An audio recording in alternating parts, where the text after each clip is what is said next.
يا حي الله المتابعين، شلونكم؟ شخباركم؟ وصفتي اليوم المربيان الكويتي.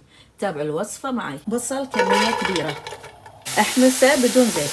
أضيف الربيان، أحمس الربيان شوي، سمنة، ثوم مهروس، بهارات مشكلة راح أكتبها لكم، معجون طماط، ملح، كزبرة وشبنت. شلت 3/4 الحشو. أضيف العيش المنقوع، شوي سمنة، كزبرة وشبنت، ماي حار، أخليه يطبخ وأوطي على النار. أضيف الربيان اللي شلته علوي، أغطيه وأخليه 20 دقيقة. يا سلام، ايش رايكم؟